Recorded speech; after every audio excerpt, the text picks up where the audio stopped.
ಟಿವಿಗಳಲ್ಲೂ ಬಂದಿದೆ, ಎಲ್ಲ ಪತ್ರಿಕೆಯಲ್ಲಿ ಬಂದಿದೆ. ಅಲ್ಲಿರುವಂಥ ಕಂಬಗಳು, ದೇವಸ್ಥಾನದ ಕಂಬಗಳು ಸ್ಪಷ್ಟವಾಗಿ ಕಾಣ್ತಾ ಇದೆ, ಶಿವಲಿಂಗ ಸ್ಪಷ್ಟವಾಗಿ ಕಾಣ್ತಾ ಇದೆ, ನಾಗರು ಸ್ಪಷ್ಟವಾಗಿ ಕಾಣ್ತಾ ಇದೆ, ಎಲ್ಲ ಸ್ಪಷ್ಟವಾಗೇ ಇದೆ.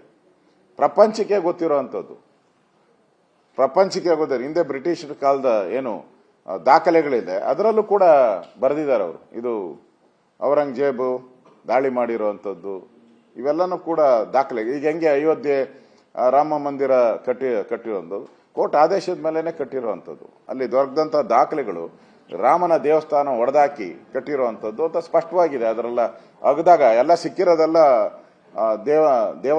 ದೇವತೆಗಳ ವಿಗ್ರಹಗಳು, ಕಲ್ಲು ಕಂಬಗಳು ಇವೆಲ್ಲ ಸಿಕ್ಕಿದೆ.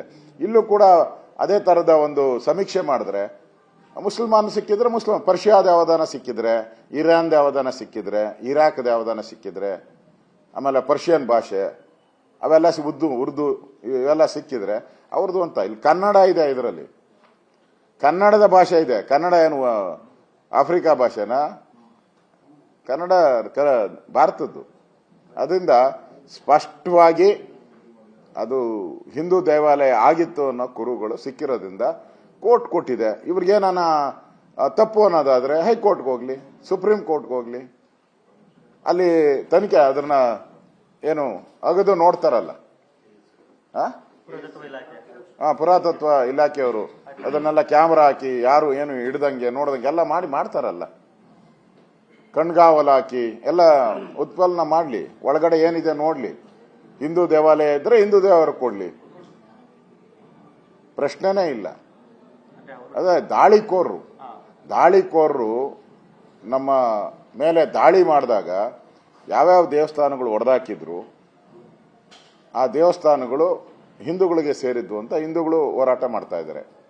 ನಮ್ಮ ಪಾರ್ಟಿ ಬಿಜೆಪಿ ಅಯೋಧ್ಯೆ, ಕಾಶಿ, ಮಥುರಾ ಈ ಮೂರನ್ನ ನಮ್ಮ ಪಾರ್ಟಿಯವರು ನಮ್ಮ ಎಲ್ಲ ಮ್ಯಾನಿಫೆಸ್ಟೋದಲ್ಲೂ ಹಾಕಿದ್ರು. ಇದೇನು ಮುಚ್ಚುಮರೆ ಪ್ರಶ್ನೆನೇ ಇಲ್ಲ. ಬಿಜೆಪಿ ಎಲ್ಲ ಮ್ಯಾನಿಫೆಸ್ಟೋಲ್ಲೂ ಈ ದೇವಾಲಯಗಳು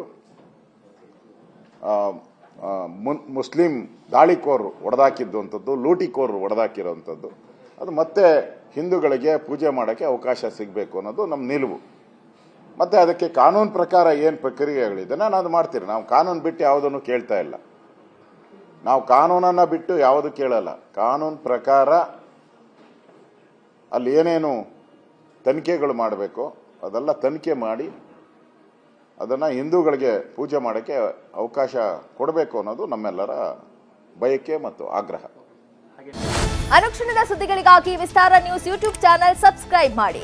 ಹೊಸ ಸುದ್ದಿಗಳ ನೋಟಿಫಿಕೇಶನ್ಗಾಗಿ ಬೆಲ್ ಐಕಾನ್ ಕ್ಲಿಕ್ ಮಾಡಿ. ಲೇಟೆಸ್ಟ್ ಅಪ್ಡೇಟ್ಸ್ಗಾಗಿ www.vistaranews.com ವೆಬ್ಸೈಟ್ಗೆ ವಿಸಿಟ್ ಮಾಡಿ. ಅಂಗೈಯಲ್ಲೇ ಜಗತ್ತಿನ ಸುದ್ದಿ ತಿಳಿಯಲು ವಿಸ್ತಾರ ನ್ಯೂಸ್ ಕನ್ನಡ ಆಪ್ ಡೌನ್ಲೋಡ್ ಮಾಡಿ.